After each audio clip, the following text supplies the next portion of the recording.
What I like to do is do my roses ahead of time and then put them in the freezer because it really helps you in the long run.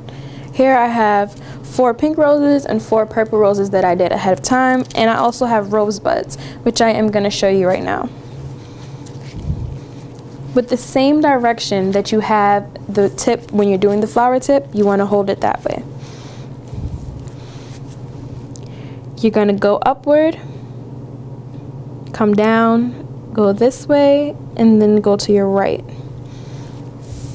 Doing that again,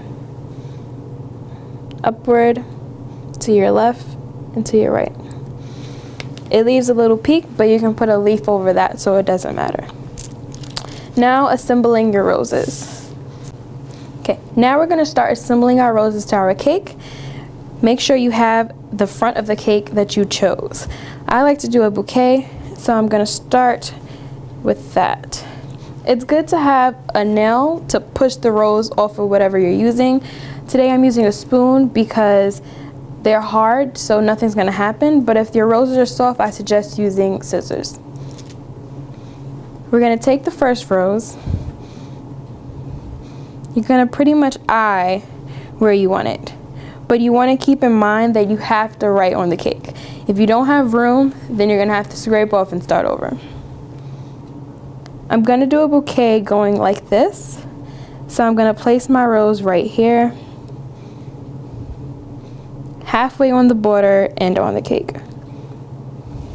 What I like to do is do all the pink roses first and then just fill in where you think it needs some color orientation. I like to start with the biggest roses and then go into the small.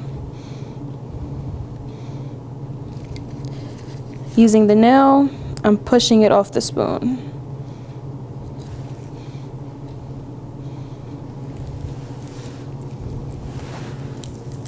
And so on.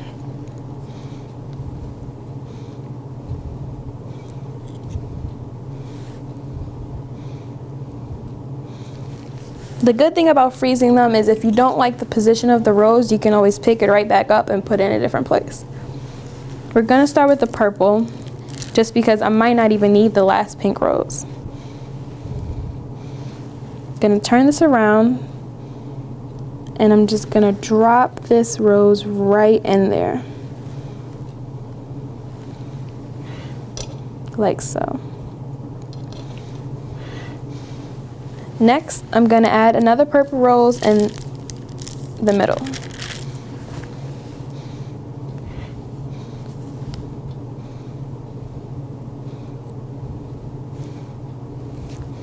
There you go.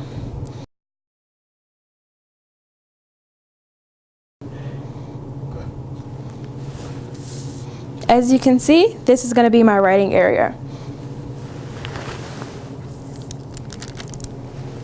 The next rose, I'm going to put it right here, doing the same steps I just did for that one.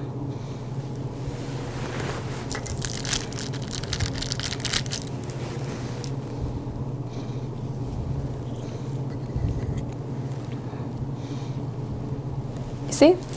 I didn't even need the last rose, and that's why it's good to just work at a timely manner.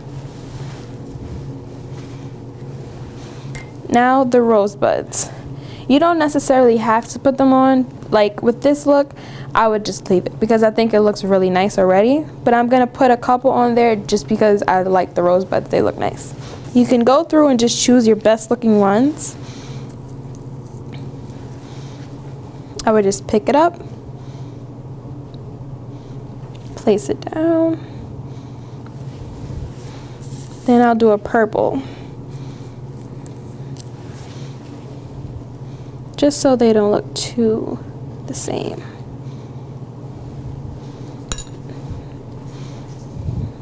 And there you go. You have your roses and your rose buds.